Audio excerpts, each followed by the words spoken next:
out to play, as the last rays of sun shimmered over the surface of the swamp.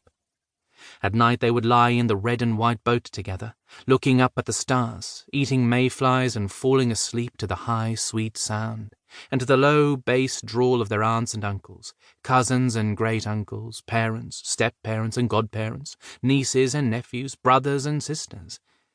Dozens of generations of frogs, all living in the same place, spotted and speckled, green and yellow and mottled brown, large and small. "Just look at that moon," said Tubbs one evening in early June. "How can anyone keep quiet when it's shining so silver?" "The song they're singing now," Lila told him, "is 265 million years old." She poked him and he grinned. "Did you hear me? It's the first song our ancestors made up." Tubbs listened for a minute. 265 million years was a long time to be singing the same song. It made him want to go get his clarinet and make up something new.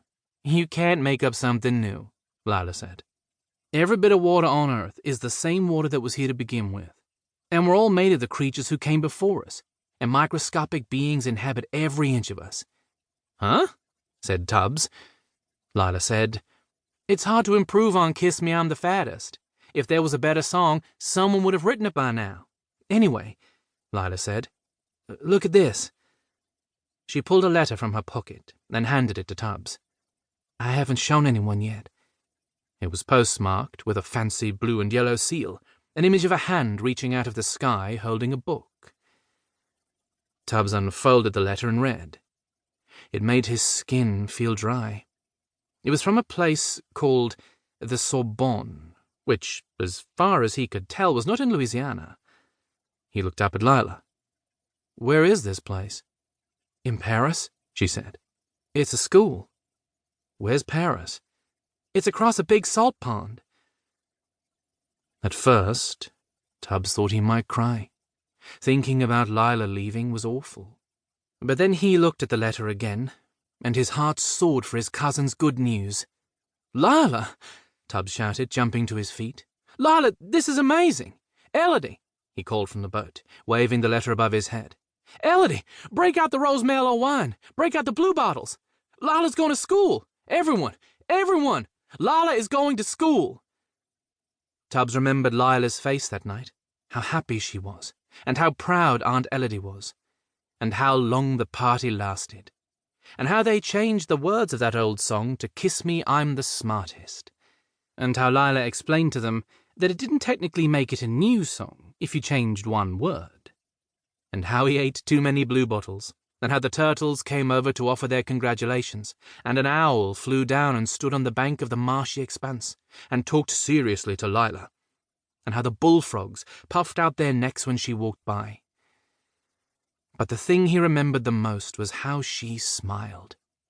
He had never seen Lila smile the way she had that night, when she was about to leave the place he loved the most. 2. That was a long time ago now, and many things had changed. Tubbs and Lila were grown, and Elodie was gone.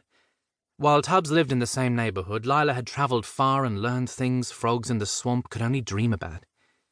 Tubbs let the cool water carry him to the boat dock, where 3 water rats sat quietly smoking corncob pipes and fishing.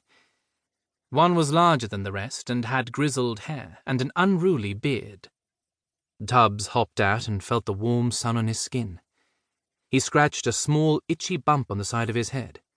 "Any luck, Virgil?" he asked the rat. "Luck's a funny thing," said Virgil. Tubbs thought for a second and grinned. He had just the song to cheer Virgil up. Tubbs slapped his wet foot on the dock for a count of 4, took a deep breath, and then burst out in a reedy voice that rang through the swamp as clear and bright as a bell. "I know a rat who liked to sail in sun and rain and wind and hail.